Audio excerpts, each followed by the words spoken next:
The idea of being able to communicate openly and honestly with each other, genuinely being on the same team. If there was any feedback or any hard conversations that we had, we kind of knew that was coming from a place that we all knew where we wanted to go. When I focused on the process and not the result, that's when I got the result that I was after. Even past or, big key moments in my career so far, when I've thought about the process and understand what I need to do to be prepared, that's when things have taken care of itself. So we have so much uncertainty and we have so much change happening. How do companies actually know what their North Star is? Because we're just getting really pulled into really short, quick win, kind of dopamine hits versions of success. You have to be okay to crush other people's dreams. It's a really weird thing. It's I'm actually willing to beat someone and I'm willing to stand on, on top and really grab that opportunity and not be bullish about it. But, you have to have that willingness to really go there. And welcome back, everyone, to a new episode of Business Unbound, the show where we dive into conversations with visionary leaders from every corner of the globe to bring you insights, inspiration, and the real stories behind success. I'm your host, Florian Hoff. Today, I'm joined by Rosie Popa. Rosie is an Olympic gold medalist. She and her rowing crew even set an Olympic record at the Tokyo Games in 2020. And she was awarded the Order of Australia Medal for significant contributions to sport. Additionally, Rosie completed an MBA at the University of Oxford. She also worked in management consulting and is currently transitioning into an HR role at Australia's leading retailer for home improvement. Rosie is also working directly with leaders in the corporate world, where she combines the lessons of Olympic performance with evidence-based leadership practices to help leaders and teams achieve sustained success. Today's conversation focuses on how the lessons of Olympic performance can be applied to the business world. We will discuss the frameworks required for delivering peak performance in high-pressure environments, building value-driven teams that work together sustainably towards a shared vision, and thriving during times of disruption and innovation. Whether you're leading through organizational change, navigating complex stakeholder situations, or building a team that performs consistently under pressure, this conversation will equip you with the frameworks, mental models, and practical strategies that elite athletes use to execute at the highest level, and how to translate these insights into your business context. This is Business Unbound. Let's dive in. Quick moment of honesty. Business Unbound is brand new. We are in the early days of something that I genuinely believe in, a show dedicated to real conversations with forward-thinking business leaders and inspiring individuals who are having a real impact on this world. And that's where you come in. I need your help. If you're watching this on YouTube, please like, comment, and subscribe to the channel. If you're on Apple Podcasts, Spotify, or any podcast app, please follow the show and leave a rating. It sounds simple, but it shows the algorithm that this content matters and it directly impacts how ambitious professionals like you discover these conversations. When you're helping me, you're also not just supporting the show. Here's what you're really doing. You're saying that quality business conversations deserve a platform. You're saying substance matters over hype, and you're saying this mission is worth building. So if this resonates with you, help me reach others like you. Subscribe, follow, share, whatever works for wherever you are. You're helping me build something substantial from the ground up, and I genuinely appreciate it. So thank you. And now back to the show. Rosie Popa, welcome to Business Unbound. Hi, Florian. Thank you so much for that wonderful introduction and such an honor to be a guest on this wonderful podcast. I'm so excited for our conversation. It's great to have you join the show, Rosie. And let's start with your background, perhaps. You are an Olympic gold medal winner in rowing. How did you get into this sport in the first place? Yeah, so looking back, I think it's kind of a question of how did I not get involved?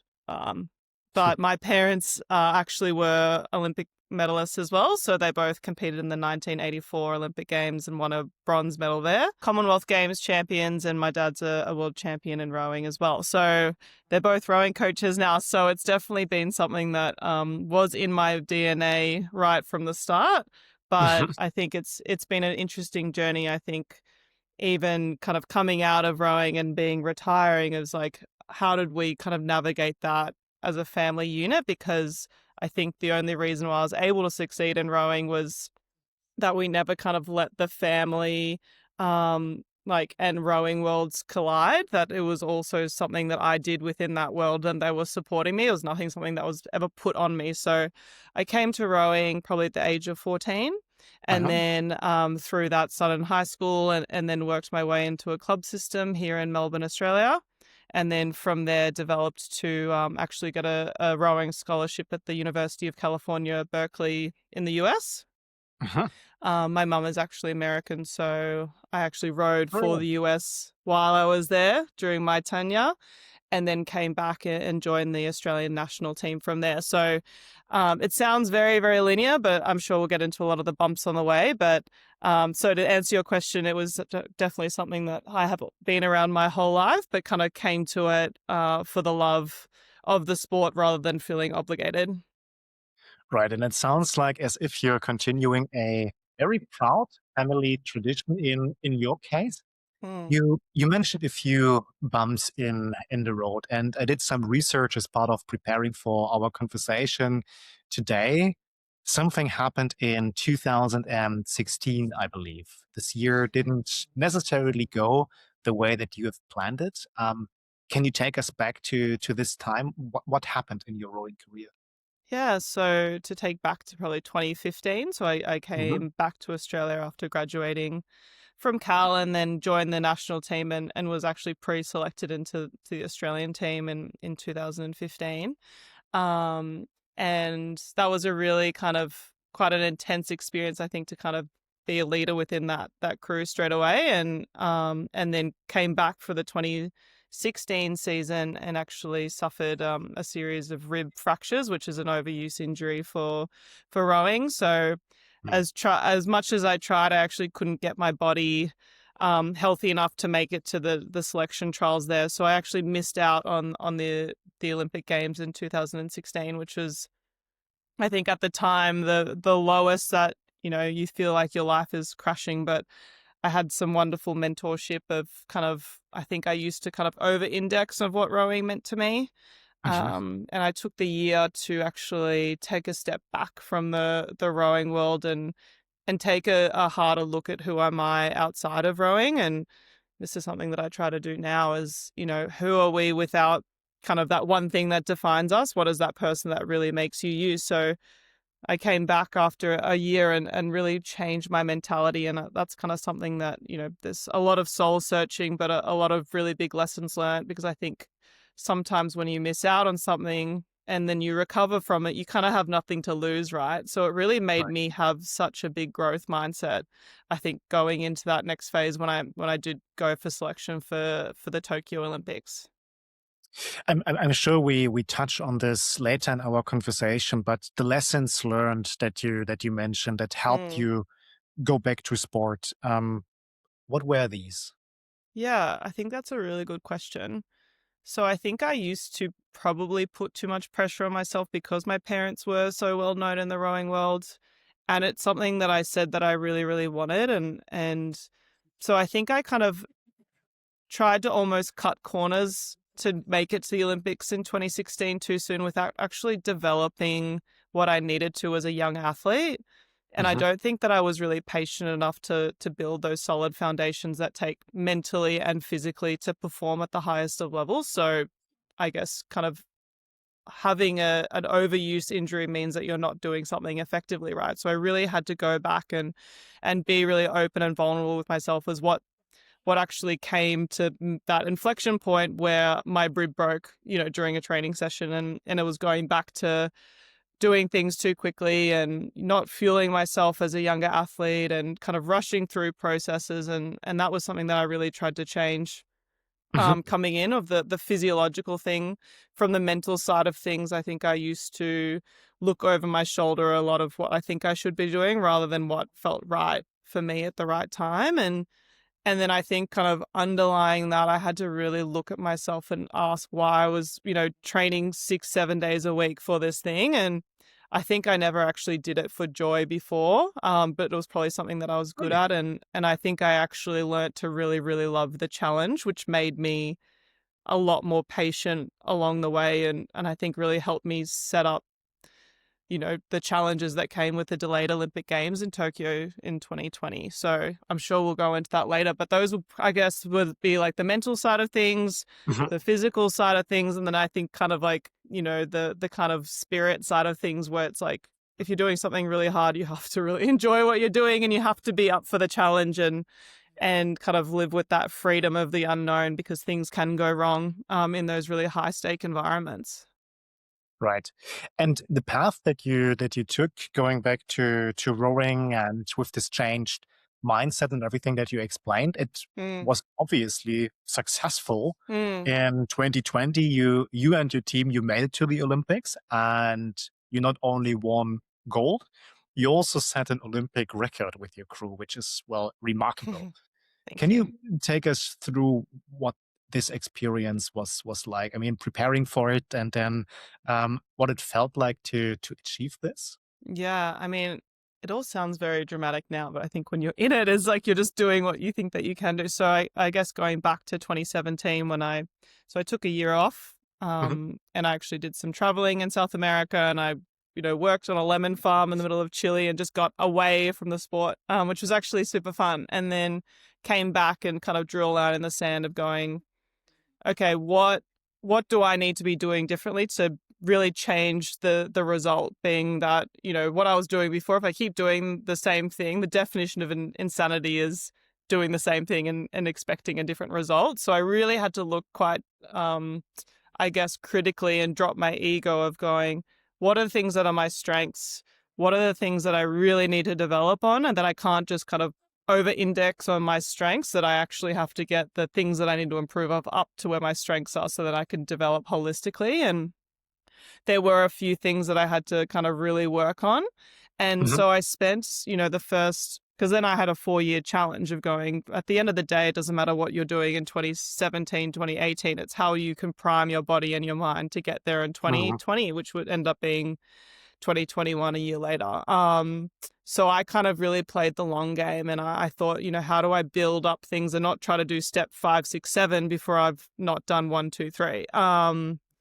And so I came in and had a really clear plan. So at that point, Australia had gone from a decentralized training program to a centralized training program, which meant that we'd gone from training in our own states during the year and then coming together for the 2 months to the 25 top women in the country are training all the time together in a place called Penrith, New South Wales, which was where the Sydney Olympics were held.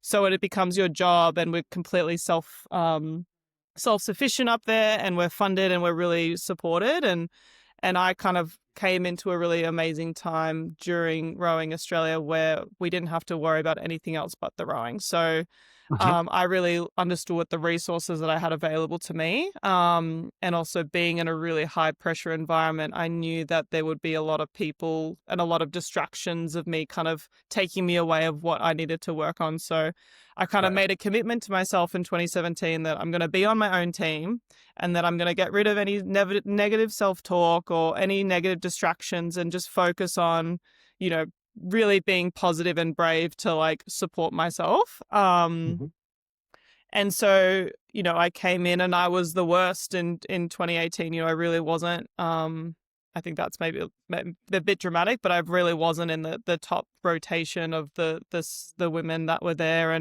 But I kind of just had this faith that I needed to work on what I needed to work on. And kind of not just focus on what I was good at, just so I could go up the ranks kind of artificially. And by the end of the first year that I was there, I actually made it into the top ranked crew that had won the world championships the year before. And I replaced one girl, was the only change. So, it ended up being this kind of really kind of this, what do they call, the hockey stick curve of improvement that I set the foundations of. And it actually didn't take that long, because I kind of was able, I had all the pieces, but I had to just kind of rejig them a bit. And that was a really amazing experience, because I think that gave me a lot of confidence of being really patient when it mattered, and not trying, I guess, like in the rowing analogy of staying on the stroke that you're on, not thinking of the finish line. So that was the first year. And then the second year, so came away with a bronze medal at the end of that year. I was actually 10 days before the World Championships of that year. I actually broke my rib and ended up in a different boat. It was all very dramatic, but that's kind of probably for another podcast. But then in the next year came back and did the same and got a silver medal. So I kind of saw the progression, and I just thought, I thought there was some really good momentum, and then it came into 2020, and I could see the momentum, and at that time I thought, a really attainable goal is that at any training or racing domestically, I want to finish on the podium. So I want to finish in the top 3 of no matter what person I'm rowing with, that, I want to be in that top bracket. And, my mantra kind of came to the Olympic selection of not, will Rosie be on the Olympic team, but what boat will Rosie be? And I think that kind of gave me real agency, that I was leading the team as well. And it didn't come from this kind of scarcity mindset. And then 2 weeks after selection for the Olympic team, COVID hit. So I had actually made the top ranked boat again. But then we were told to pretty much pack up our bags because the Olympic Games would either be cancelled or delayed a year. So I actually had to come back home to my parents' house in Melbourne and train on my own here in Melbourne for 6 months, which was a very, very character building exercise. And then kind of when we did realize that Olympics would go ahead, that we got back to Penrith and did selections all over again. And I made the Olympic team again in the same boat, but it was actually a completely different crew. So the crew that was chosen was this really, really amazing crew, but we had never raced internationally before. Only 2 of us had gone to the Olympics before, and 2 of the women who were in the boat were actually competing in another boat. So we had the extra challenge of having 3 or 4 months to prepare, but we only had 50% of the preparation as a women's force. So I think we can probably dive into that like last 4 months a lot more, because I think that really helped in my understanding of, high performing teams. But I think kind of to land out this part of the conversation is that, over those ups and downs and over all the kind of uncertainty that happened over those 4 years, I had gone back when I made that commitment to myself in 2017 that no matter what happened, I would just be the best version of myself every single day and develop what I needed to do. It really helped me kind of narrow my focus when there was so much uncertainty and there's so much unknown and I guess general angst around, which I think helped kind of walk into an Olympic Games having so much confidence that we would be able to deliver on the day. So yeah, that's a long-winded, I think when people ask what was the experience like, I think it's, for rowing, it's a 6.5 minute effort, but it actually is 15 years that, that is building up to that one moment. And so I do find it hard to kind of wrap up that experience in a sentence, because I actually don't think there's words for it, but there are just so many learnings along the way that I think you can channel into different parts of your life. And this just really shows what an extraordinary experience this must have been. Let me still ask you, I mean, yes, I understand there were like many years, months, weeks, days, blood, sweat, and tears that went into this culmination, these 6 and a bit minutes. What did it feel like when you learned that you won gold in Tokyo? Yeah, I think it's a complicated answer. So to answer like the Olympic experience, I think going in as a favorite and, having a race plan and executing it was the most magical feeling. I think it was a lot of fun, and it just felt like you just have so much, the train is on the tracks and you're just absolutely doing what you said that you were doing. And it was really fun to do that with 3 people that I really, really respected. And the race itself, I think, if you ever get a chance to watch it, we only win by, zero point 0.4 of a second or 0.04 of, it's really, really close. But I had so much confidence, and I think like it was so focused and kind of easy to execute the plan because we knew exactly, we took agency of it. There was no guesswork. But kind of to become an Olympic champion is a very surreal experience. But we also had,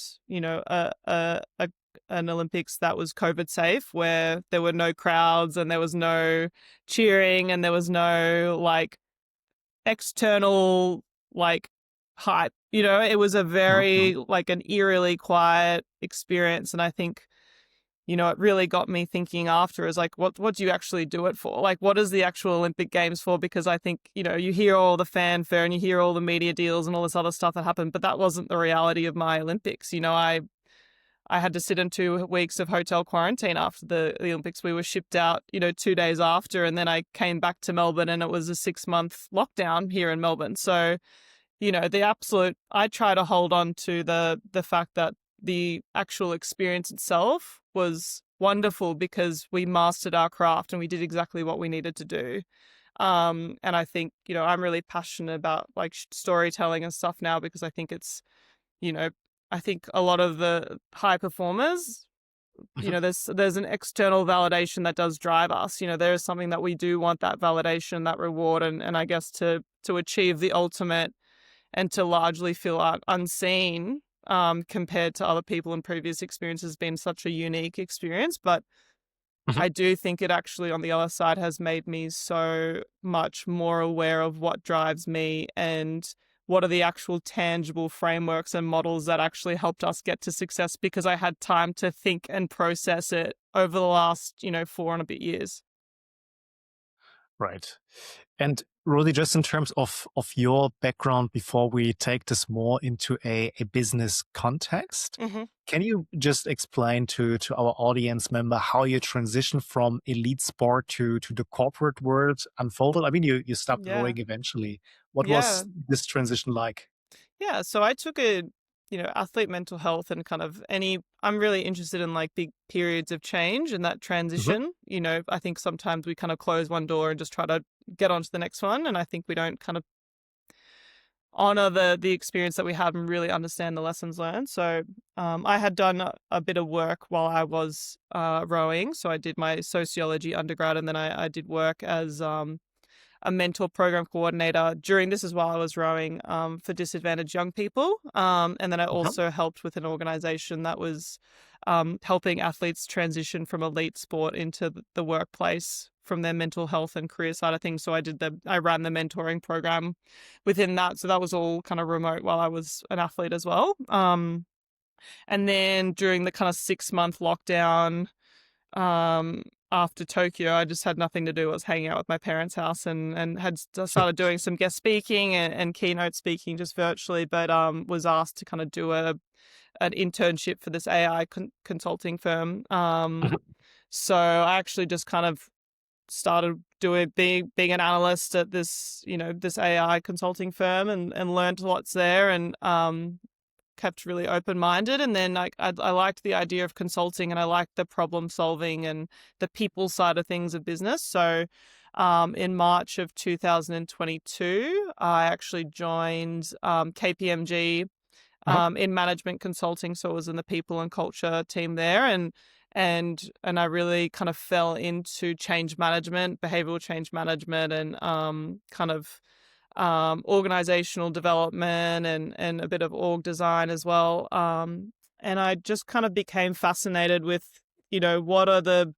how do we actually get people to perform well? And how do we actually, there's so much uncertainty and change, but how do we get people to buy into the bigger picture and, understand that we are not just people that we're, at work, but we carry our whole self with each other. And I think, the people side of things post-COVID was really interesting because, people are now working remotely. People like what rewards people, like it wasn't just about money. It's about work-life balance and, career progression, all these other things that aren't just our traditional ways of rewarding employees. So I really loved the idea of, helping people from the change management point of view. And then after about a year, I kind of, because I kind of came in as a lateral hire, not as a grad. And I kind of realized I had a lot of soft skills that were really helpful in the business world, but having a sociology undergrad and, being an athlete, like I didn't have the hard business skills. And that's why I actually decided to apply for the MBA, because I wanted to kind of take a year out to kind of, like in sport, to kind of plug the holes in some of the things that were pulling me back or kind of stalling a bit of my development, because I just had never really looked at a balance sheet, and I have never really done business finance and all these other kind of marketing 101s. So I just thought it would be a really cool experience without rowing to go back to university and really learn that. So that's when I went to and did the Oxford MBA, which was an amazing experience. And then came back to Australia about a year ago. But I identified that I had been pushing pretty hard from going from elite sport to consulting to the MBA, and I think I'd just been jumping from high performing environment to high performing environment, and then kind of came back end of last year and kind of let myself become a little bit undone over the last year, and went back to KPMG and just worked part-time and kind of still started to really own pieces of work and do my guest speaking and start to do things and like really pay attention to what I love and what my value add is. And then kind of realize that as much as I do love consulting, I kind of miss that idea of feeling really part of things and not just advising, but actually being part of the change and being part of the team. And so I've decided to kind of go back in-house. So I'm in a few weeks off where I've finished up at KPMG last week, and I'm actually going to be starting in the people operations team at a company called Bunnings Warehouse, which is an amazing company here, and they're kind of world renowned for their people operations and the way that they value their staff and the people experience, but it actually turns into a year-on-year profits for the organization. And so the next step for me is sitting in the kind of the HR space, but really going, how do every single one of these people functions actually, work in favor or detrimental for a company? And that's where I want to sit now, is like, this isn't just fluffy, leadership development, but this actually makes money for a business. And it sounds a little bit like this is kind of full circle, where you take what you learned in elite sports and then you tested it out in the business world and management consulting. You learned, okay, maybe you want to focus on people aspects a little bit more, and then you're transitioning now into doing this in-house. It seems very linear, but I'm sure it only looks like this in hindsight. Yeah, and I think that's, even taking the time to slow down and actually think about what I want. Like, I think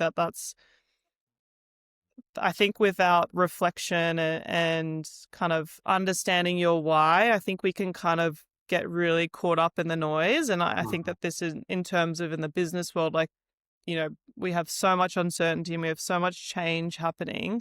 How do business leaders and how do companies like actually know what their North Star is? Because we're just getting really pulled into really short, quick win, kind of dopamine hits versions of success. And I think, even my decision to finish up with rowing, and even my decision to finish up with KPMG was, having a really hard look, is like, I'm in a really good position right now, but what is actually going to keep me really, really interested in, and what do I feel like I need more of, and what do I feel like, I can contribute. And with rowing, going back to win another gold medal didn't really excite me as much as developing my business career or even having work-life balance or, starting a family, all these other things that I think, you miss out on in the sport world. But it's really easy, and it's, I think to go back into the rowing world, you kind of wish it's a bit of a sliding doors moment. But, I kind of would have got the extra funding and I would have got the external reward and recognition. But I think that it's almost like this delayed gratification, or kind of, even if I hadn't done that, I wouldn't be doing this now, and I feel like this is really important work to share my story. So, sometimes the path that seems linear, but you kind of have to, you have to really feel alone in your decisions sometimes. But, I feel really Mm. confident that I'm moving into a space in my career, and I'm really proud of myself that I've done that. And I think if you're mindlessly kind of going with the crowd or the current, then you don't really know what you stand for. And I think that that's just, in a society and where we have infinite possibilities and infinite choice, but we have a finite life, we have to draw on the line Mhm. somewhere and going, okay, what do I want to be doing with my day and how am I going to get there? So it's definitely a big journey. And I think, looking at myself very objectively there's been so much personal growth that's actually led me to move into a job that I'm really excited about. And Rosie, let's perhaps talk a little bit further about mental models and strategies that Mm, you've also applied. You've hinted towards it a few times. And when you're preparing for a big event, be it the Olympics or another big sporting event, or in a business context for a big event that happens there, maybe a presentation or key output that you have to achieve, a key deliverable that you're going to prepare. From your perspective, what's the actual mental work that you do when you're deep down in the roots, when you're preparing, when you're working it out? totally. And I think it kind of, to strip it right back, I think it is, what are you as an individual doing to show up the best version of yourself every single day? So, for me, that, I could be a really good athlete physiologically, but if I didn't wake up and set myself up and have clear intentions of what I wanted to get out of a training session in the morning, that I was just wasting energy. So, I think, these big high performing environments, there is an assumption that you have the maturity to do what you need to get ready. Um, and that was something, like, firstly, from like a personal point of view, was like, okay, what did I need to really feel ready every single day, and being really purposeful with what I wanted to get out of each effort. I think we always battle kind of a quality over quantity thing. So I think for me, it was actually being comfortable to know what to say no to as an individual, that wasn't kind of going to get me where I needed to go. And sometimes I was actually saying, I'm feeling a niggle in my back, I have to tap out of this training session. Or, you're sitting around and there's conversation that just feels a little bit toxic, and, you kind of have to walk away and just kind of be in your own mind a little bit. So that was kind of one thing, I think, that I kind of going back into, how did I learn what I needed to work on? And that's kind of a self-discovery journey. And I think that's a big Mm. ego piece of actually going, what do I need to develop on? Like, no one is perfect. And I think in a team environment, the beauty comes if everyone's doing that on their own and they're coming to work or as environment, or you even founders, you know what you're good at, but you have to find a co-founder that plugs your holes in your development to make you a united force. So you can't have two of you that, have the same strengths and weaknesses. That doesn't make any sense. And so I think the thing that me and my crewmates in Tokyo did really well, and our coach, is that we actually came together at the start of our season and kind of committed to each other, what our expectations as a unit, like what were we trying to get to? What were our individual value adds, that we were contributing to it, but also what are the things that, when we felt really, really stressed or uncertain, what were the kind of behaviors that we exhibited? So for me, I had a lot of self-doubt. So I would kind of externally look, or look for approval and say, was that good enough? Or did that feel good with me, in the boat? Or do you think my rowing technique's good here? And when I verbalized that, Mhm. I realized that that was actually an insecurity of mine, and that I kind of had to kind of check myself and be like, oh no, that's just me feeling a bit stressed.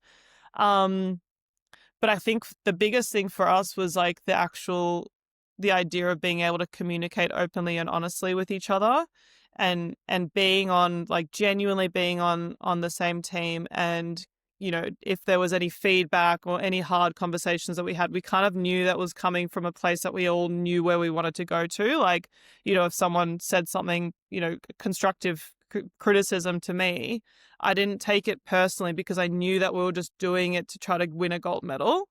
But I think that comes from like doing the groundwork as a team unit, and a lot of the work that I've done with different kind of organizations and teams is like, the work of how do you create a psychologically safe environment where you can share your hopes and dreams and values, but also, things that your fears, and knowing that it's going to be okay and you're not going to be judged for that. So I think in terms of like the people strategy, I feel like that's just kind of like the grounding foundation of like any, if you're working with people, like you have to get that right, because I think, we had set our goals in training, and we had like been breaking the world record in training, and we had been like, setting our standards so high in training, but we'd been executing that. So then when we came to the Olympic Games, and we weren't able to actually compete against anyone before the Olympics because we were in lockdown, we had done the work in training that we just had to like repeat what we had already done on the big stage, and understanding that the pressure comes on, but not crumbling under that pressure. But I think if you have already rehearsed and you have already like got out all the dirty laundry before then, that, the big high performing moments where it's a pitch or where it's, it's a negotiation or it's something like, you kind of know you've trialed every single scenario. So when you actually get there, there's no surprises. And so I think that's one thing, but I think, another thing for me is the idea of adopting a growth mindset, and, something that, we talk a lot about like in 𝐷 psych is, teams or individuals having a growth mindset or a fixed mindset. So, a growth mindset would be like, oh no, we can't do that. We can't do that. And a growth mindset would be like, well, we can't do that yet. How are we going to get to where we want to go? And a fixed mindset is like, that's not how it's always done. And a growth mindset is, oh, that like no one has done it like that before. Like, what's the pros and cons? Let's just give it a go. So I think that those things, I think it just comes down to like the openness.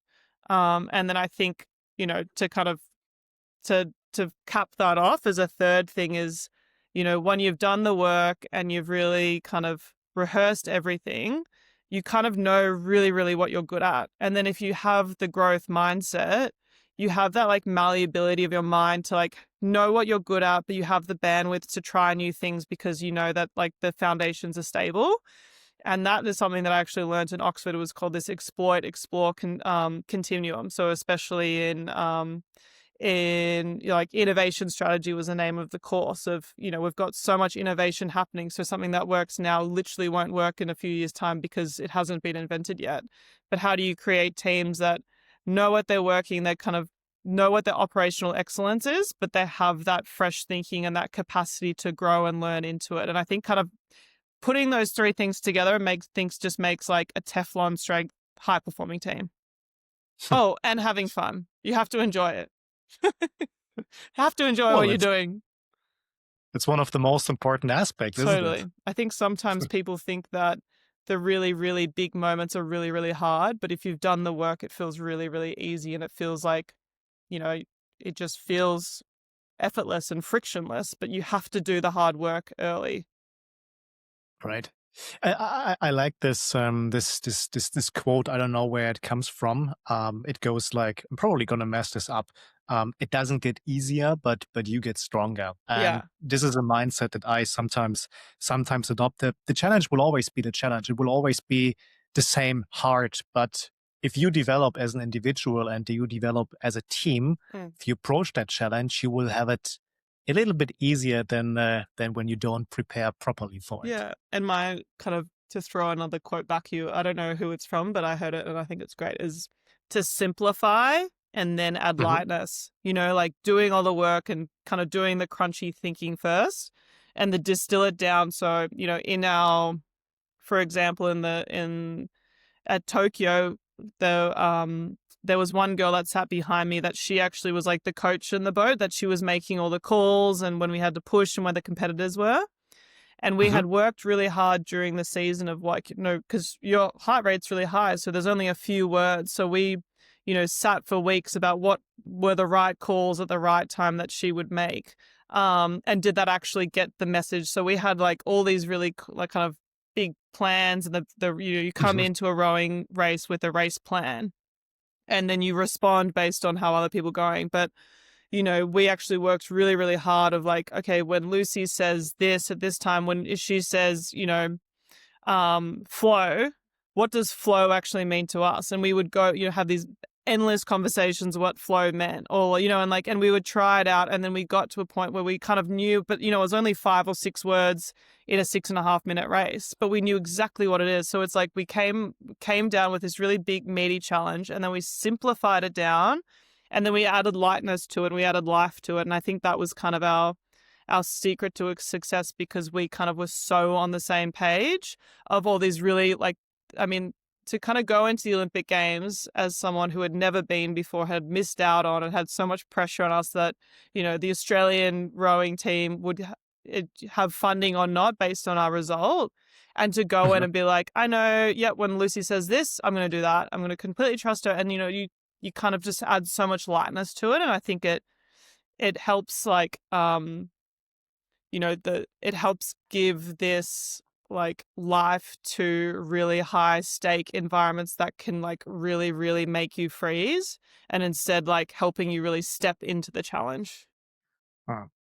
And Rosie, I would make the argument that in sport, there's often clarity. In rowing, you row the course, you see the results. In business, things can be very ambiguous. And I'm certain that you've experienced this during your time in a management consulting, where you have different stakeholder requirements. And yes, maybe you have a formal scope, but all the leaders that you're accountable to, they may understand it a little bit differently here, a little bit different there. Can you walk us through how you think about this, difference in terms of what you're aiming for in sports versus in business? Yeah, I think, from my experience in like the business world now, is I think some of the best leaders have a really agile mindset where they help, and it kind of goes back to that model I was talking about before of the operational excellence, and the fresh thinking as well, is that, what you're good at, and foundationally, like, how do you function as a team, not, the kind of the actual content, but how do you actually communicate, and how do you actually work together to solve complex problems, and how do you actually respond to stress? And once you kind of get that down, I think that's like, when that's working really well, you have the ability as a leader to go, you get that buy-in where you can kind of start to steer the ship, or if you have really difficult stakeholders of, being able to respond, and how do you respond to something but not react to something? How do you actually take the time to going, okay, like, let's think about this. We're not going to throw everything and change everything, because we know, usually they're kind of small tweaks that we can kind of help navigate. And that's the biggest thing that I think, I worked a lot with stakeholder engagement and kind of communications at 𝐘𝐵, and the best business leaders that I saw were the ones that would communicate not only when things were good, but also when things were going not so good. And I think, in rowing, to, as leaders of even like the high performance director that we had, and the coaches, of when COVID hit, is imagine telling 50 athletes, your Olympic dream might be over tomorrow if the COVID Olympics goes. It's like, they managed that so well, of being really open and transparent when things were not ideal. And I think they weren't. What I've noticed is, as things fall down, when people avoid the really, really hard conversations. And I think that was something, on a personal note, that I used to be very avoidant in hard conversations. But the COVID experience, when there was so much uncertainty and things changing every single day, was actually not being afraid to have those hard conversations. So I think in all aspects of life, like, there has been so much change that's happened, and what it comes down to is people being open and honest about how things are going. But actually that helps with buy-in, and actually helps people feel like, they're treated and respected as people, and not just going, oh yeah, Florian's just going to do what he says because I told him to do. It's like, we're taking the extra step as leaders to going, this is the decision, and this is why it's happening, and this is how it's going to impact it. But if the answer is we don't know, that's actually better than silence sometimes. I think actually all the time. And if we were to make this very concrete for our audience members, assume that someone was about to, communicate very bad news to their team or to their colleagues at work in a business environment. Hmm. How should this person approach the communication? Yeah. So, What would the person need to do? yeah, I think, also understanding that as a business leader, there's a lot of things that you miss out on, not being in the people that you're leading, not being the employees. And something that we do in change management is that we get a change network, or we get people called change champions. So we actually ask people, kind of have a conversation to make people feel part of the conversation and going, okay, what's happening with your team? What else is happening in BAU? That's also going to what are the things that's actually going to be impacted? What is the best way of communicating these messages, and actually not assuming the way that you would want that you communicate a message is the way that will be best received, bringing people along the journey with you. And I mean, it depends, the type of leader you command or you control, or are you actually going to be inclusive and kind of bring people along. And the things that I found is when, you talk as person to person, but also understanding that, if you're cutting a head count by 40%, that's just not numbers on an org chart. That's 40% of people's lives that are actually about to change. So how do you actually respect that messaging, outside of just, making money for the organization? Like, what's the actual hypercare that you need to do as well? So, there's so many different parts of it, but I think what it comes down to is not making assumptions and being okay to have the really hard conversations. And that's obviously when you're on the sending side, when you're communicating to someone, and they're also the recipient. So if I'm in a business environment and the person that I'm accountable to, my leader, Mm. tells me, Florian, this is going to happen, and I don't like that at all. What can I do as the receiver of this communication? What are the mental models, the frameworks, the strategies that I can apply to make it go down a little bit better for me? In businesses, to actually have a position where people can give their feedback, because I think ultimately when a decision is made for you, you want to know where you can get who can talk to, or where you can get the most amount of resources to understand the why behind that. And I think that actually reduces a lot of the agitation. But I actually had a lot of support and mentoring that after it, whereas I was able to kind of put myself together and having some time away, where I was actually able to kind of, knowing that everything was going to be okay, that, I wasn't going to die because of this decision, even though it felt so low, but actually then able to go, okay, what could I have done differently to actually kind of make that result different? Or was this just a systemic thing that was going to happen anyway? It's like, what can you learn from the situation? Because I think, you know, as corny as it sounds, but we learn so much in those big failure moments. And I do believe there's really big opportunities for growth, but it doesn't make it any easier. And I think, as much as you can handle within your control of just kind of being able to give yourself some time and grace to feel really hurt or sad or whatever the emotion comes up, honor that, Yeah. but then actually start to put yourself together, like, okay, what could I have done differently? And what can I do now?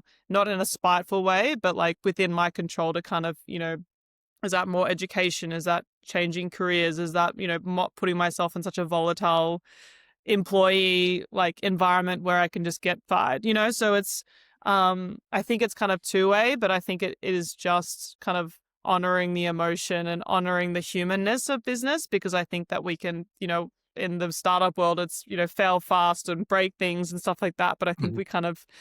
we're looking to short term, what is the long term impacts that, that we can learn and understand. And Rosie, if we think further about frameworks or strategies that can be adopted from elite sports to the business world, when you're in the actual race, it's race day. What's the mental game here? Yeah. I think something that I was told by an Olympic gold medalist before I went to the Olympics was the last 10 days of the Olympics is in your head. There's no Mhm. more, there's no more workouts that you can do, for rowing and for all sports, a lot of it is rest and recovery and kind of rehearsing mentally of what the race day that's going to be, but getting really, really clear on what your plan is and your preparation, because I think understanding that under pressure, a lot of people really, really freak out, and a lot of people start to get in their own way and they make simple mistakes. And I think it's, the biggest thing for me, like being okay to kind of step into being a gold medalist, was the fact that you have to be okay to like crush other people's dreams. Like it's a really weird thing. It's like, I'm actually willing to beat someone, and I'm willing to like stand on, on top and really grab that opportunity and not be bullish about it. But, you have to have that willingness to really go there. And, I think you have to completely buy into it. And I think there's very few times, and, I haven't had kind of the equivalent, of the Olympic Games in my corporate career, but I've had really, really big interviews that have got me into these things. And I think my brain's kind of slotted back into that, really prioritizing what you need to do to be that best self on that really high pressure moment, and really trying to get out of your own way and not having any self-doubt. Like, do the work early so you can just prepare and rehearse, and try not to do anything different, like on those really, really big moments, which can be really, I'm sure we're all, there's been a thing. And then, for rowing, or with anything, is changing something last minute. And I think that, I think that can be really unsettling, and kind of the outward projection. If you're seeing a leader who's changing things, right in the last minute and saying they're going to do something, then completely change without a logical or a rational reason why, shows that leader doesn't trust themselves. So how are you going to trust a leader that doesn't trust themselves? And I think, my crew, we all executed, and even up into the last moment, is that we showed each other that we trusted each other by doing what we said we were going to do. And so I think that that's like the biggest thing is, as I move into kind of more senior roles, is kind of knowing that the work is done early, but, really getting out of your own way and really trusting your ability, and knowing that if you're put into a position of authority or power, it's because you are the best person for that. So don't get in your own way, like just do you. So I don't know if that's a mental model, but I think it comes from like, more of a self-confidence, self-respect thing. Hmm. And when you're in this very moment, I mean, assume you're in the boat, or a business leader is about to step into a pitch meeting, which may also be competitive, Mm. and you want to win this pitch, you want to win a new piece of business, and thereby you're also crushing your competitors and taking away their dreams and hopes. What should this business leader think in the moment when he or she steps into the meeting? Or not think, perhaps? Um, it's all offense, to be honest. Like you can't be looking over your shoulder. You can't be like, thinking anything else apart from just trusting your own ability. And the result, like people like, I think that if you go in, and I think sometimes we find it really hard to completely buy into something because we're afraid it won't go ahead. Like, I'm sure there's people that go in and things don't work out, even, even if you do go in, but I think it's actually, I think it's actually more of the process, less on the actual end result. And, I think from my rowing experience is that we were on offense and we just took it one stroke at a time. And it's not a sport where you can, touch another competitor. Like you can't actually impact what they're doing. So there's no point in looking at them and kind of wishing them ill. It's actually, how can I just do the best version of me? And if you've done the work early, the result will take care of itself. Or if you don't get it, what can you learn from that? And I think, the biggest thing for me that unlocked my rowing career was actually that life will go on without it, and that I will be fine with or without it. And I am enough without this result. Like if I'm really proud of all the preparation and work that I've done in the process, the work will just take care of itself, and I think that it's hard. I know it's hard to kind of say that as a gold medalist because I don't know what it's like to be a silver medalist. But, I think if or a bronze medalist, or, not make the A final, but I know that deep, deep, deep down, we couldn't have done anything else in our preparation before Tokyo. So I would eat Mm. whatever result it is, because we even said to each other, we're like, we just don't know if there's anything else that we could have done, So the result, we just can't. I think in kind of Western society, we get really hooked on a key output and results. But I think the more that I think about it is, in my rowing career, when I focused on the process and not the result, that's when I got the result that I was after. And job interviews that I've had, even past or big key moments in my career so far, of when I've thought of the outcome, I've usually kind of done too many steps ahead. When I've thought about the process and understand what I need to do to be prepared, that's when things have taken care of itself. So that's kind of how I try not to live with too much attachment for end results, because I know the world just works in the most mysterious ways. And if I had stopped my rowing career when I didn't make the Olympics in 2016, I would never have become an Olympic champion. So it's like the result came 5 years after I thought it would. So Mm. I think it's hard, because I think we just have to give ourselves some grace to just do everything we can in every moment, and trust that sometimes things don't work out, but sometimes they do. And you just have to be proud of yourself of the effort regardless.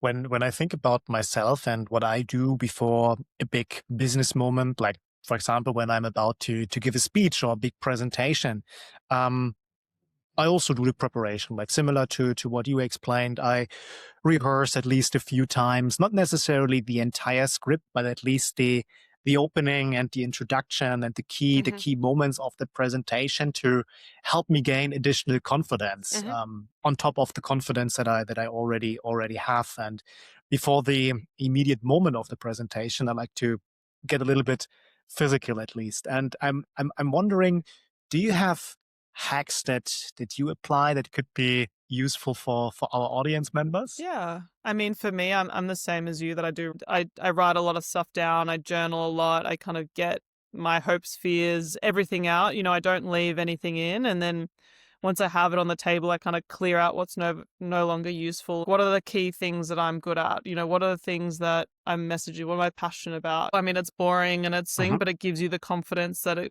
you've said it a few times, and don't be shy to say it out loud and all these other things. But I think kind of moving your physical body and making sure that you're getting, like, it's really basic stuff, but you're eating well, you're getting enough sleep, you're, not distracting. Like, if for me, I need to go off social media and I need to kind of focus in on what I'm, just kind of being really strategic with my energy. Um, but I think the biggest thing for me in the really high pressure moments is, like, when you have that physiological response that could be fear or anxiety or stress or whatever, actually, like, reframing that to a positive, and it means that you actually care. Those butterflies in Mhm. your stomach, or if you're feeling a bit sweaty or a bit uncertain, but it's like, actually embrace that. It means you're doing something that makes you feel really alive. And I think I kind of really learned to kind of embrace that fear and change it into, like, oh, this is something that, I really, really care about. And kind of staying present, like not trying to think of the after of, okay, if this happens, like not scenario play of that, like kind of, my mum used to say this amazing thing. She's like, stay on this side of the race or stay on this side of the Olympic cycle, because you can't control what's Mm. going to happen based on the results. And I think it just helps contain the energy. But, the biggest thing for me is, like, for everyone, it's kind of doing the work and preparing, but also, like, just embrace the feeling of, but, I think you never want to be in a role that is meaningless, or there's no unknown, or you're locked into a predictive future, because then you're not innovating or growing. So I don't know, that's just kind of the way that I live my life now, that I'm always being a really curious person. Yeah, so I went on a bit of a tangent there, but yeah, embrace the fear. And Rosie, what else can, say, corporate leaders, entrepreneurs, or ambitious professionals learn from how elite athletes think and operate that we didn't touch on yet? Yeah, I think for me the biggest thing that I've been learning is that, the only constant in life is change. And Mhm. I think we get really, fixed on how something should be, or we don't really honor the past or kind of understand what lessons have been learned. And the biggest thing for me is, understanding that life is a series of new beginnings, and that's not necessarily a bad thing. But I think, when things do change, take the time to like understand what you learned from an experience, but also like don't lock it away. Even if it was a failure, don't lock it away, because those feelings will come back, at another time. Like, understand and really kind of do what you need to do to process that, so you can really honor the experience, because I think we can learn so much from everything. And I think in the business or in the sport world, I think sometimes we don't talk about the things that are really, really hard, because it makes us feel, that we're going to be weak or judged. But I think that's like the ultimate version of strength, is when you talk about when things didn't go right. And I think for me, like, as an Olympic champion, but also talking about when things didn't go well or how I got in my own way, like, it actually makes me feel like, oh, I got through that on my own, or, I was actually able to overcome that. And I hope that, anyone listening knows that you can have failures and you can have like things that didn't go right, but it doesn't mean that you're not going to have a successful, rich, abundant life. I guess also helps you have a really balanced life with lots of wonderful friends and love, and, a life outside of work as well, because I think that's equally as important. And do you see, even in sports or in business, is there a piece of advice that you see given constantly or regularly to high achievers that you actually think is maybe limiting them or not allowing them to, become the truest version of themselves? I think it's hard in sport, right? Because I think, as an athlete, you can only row or compete in for one country. If the environment or the values don't align to you and in the kind of the federation that you row for, you can't just go row for another country. Whereas I think in work, you kind of have a lot more agency of knowing, where you feel aligned to. And I think for me, like, the biggest thing that I've learned is positioning myself into companies that I really align with their mission, and that it doesn't feel like work. I think, find the people that energize you and then make you feel like you're part of something bigger than yourself. But also don't be judgmental if something that, works for you doesn't work for someone else. But that's been the biggest thing for me, is finding the people that, like, I feel really aligned with and really seen with, that makes me feel motivated to be the best version of myself. So yeah, I think that those little things can be quite different, but that's been the biggest thing of, knowing why you get up every single morning. Don't just mindlessly go through the day. And if even if you're in a job that pays you a lot of money, but you don't necessarily like feel jazzed for it, but it actually helps you set up, in other parts, you're like, if it's an objective thing that's not your like calling, but it's just a career, that's also fine too. But I think just don't fake it. Yeah. Just be really open and honest with yourself. There's no wrong way to go Rosie, about it. then in the interest of time, let's start wrapping up our conversation for today. And we have a closing tradition on this podcast. There are two final questions that I'd like to ask you. Who is inspiring you right now? I mean, is there a leader, a book, an idea, or something else that you're excited about? Yeah, I'm really like Rick Rubin. He's a music producer, but Rick Rubin? Rick Rubin.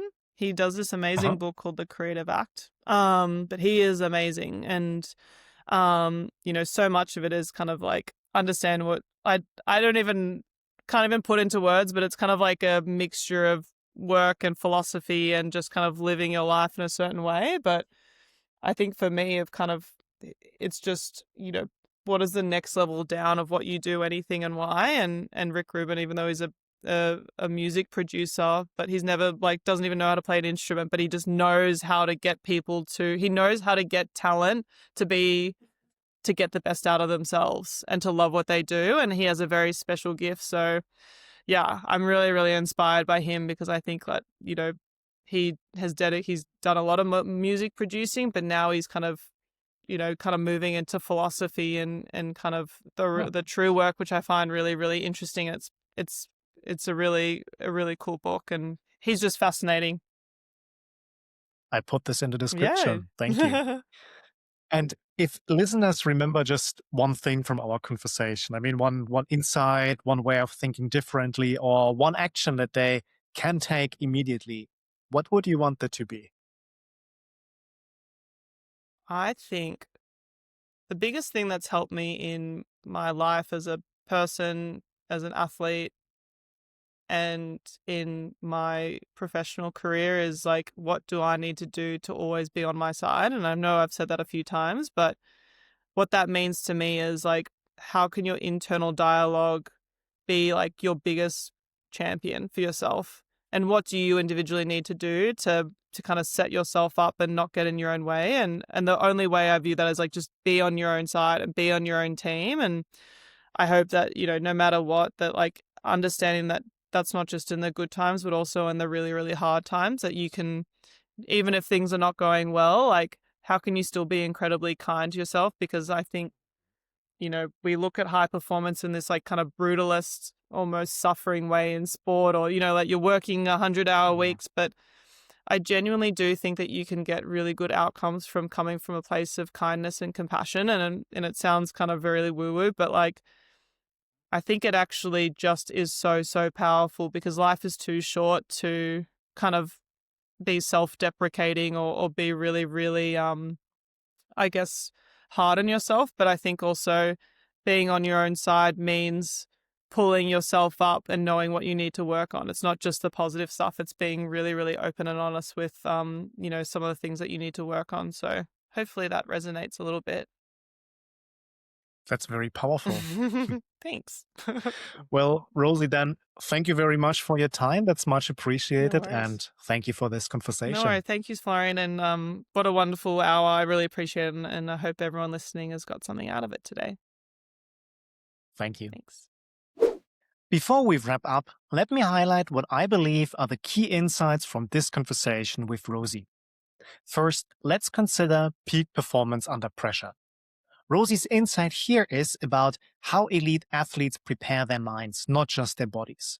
The work happens early through rehearsal, clarity on goals, and mental discipline. In the race itself, then, she trusted a simple process instead of overthinking. For business leaders, this translates to doing the foundational work before the big moment, whether it's a pitch or a critical negotiation. Don't change your plan at the last minute. Rather, trust the preparation. And critically, embrace the pressure as a sign that you care. Reframe anxiety as energy instead of weakness. Second, let's explore the lessons Rosie shared with regards to building value-driven teams. The real magic in Rosie's Olympic crew was psychological safety combined with brutal honesty. They did the hard conversations early. They named their individual insecurities, aligned on shared values, and created space where feedback felt safe because everyone knew it came from a place where they wanted to be winning gold together. For corporate leaders, this means creating environments where people can be vulnerable without fear or judgment. Your teams need to know that they are good individually, but also what they need to improve. Only then can you build something truly unstoppable, a crew where people genuinely trust each other. And then finally, let's revisit Rosie's philosophy for thriving through change. Rosie's most powerful message was, life is a series of new beginnings. Missing the 2016 Olympics certainly didn't make her happy, but it forced her to ask who she was beyond that one achievement. Years later, that failure, let's call it like this, actually unlocked everything. She learned that when you stop being attached to the outcome and focus on the process instead, the results take care of themselves. And when things don't go as planned, and they won't always go as planned, be kind to yourself. Strength isn't brutalism. Strength is resilience with compassion. Now, a few final words. If this conversation resonated with you, whether you're navigating your own career transition, are curious about building high-performing teams, or are interested in applying elite athletic principles to your own leadership, please don't forget to subscribe, like, comment, and share. You can also head over to businessunbound.co. That's our website, and that's where you will find links to everything we discussed today, including ways to connect with Rosie directly. And while you're visiting our website, I'd like to encourage you to subscribe to our newsletter to get notified the moment new episodes air. You'll be the first to know when we are dropping conversations with the next wave of forward-thinking leaders who are translating lessons from elite sports into business excellence and are redefining what high performance actually means.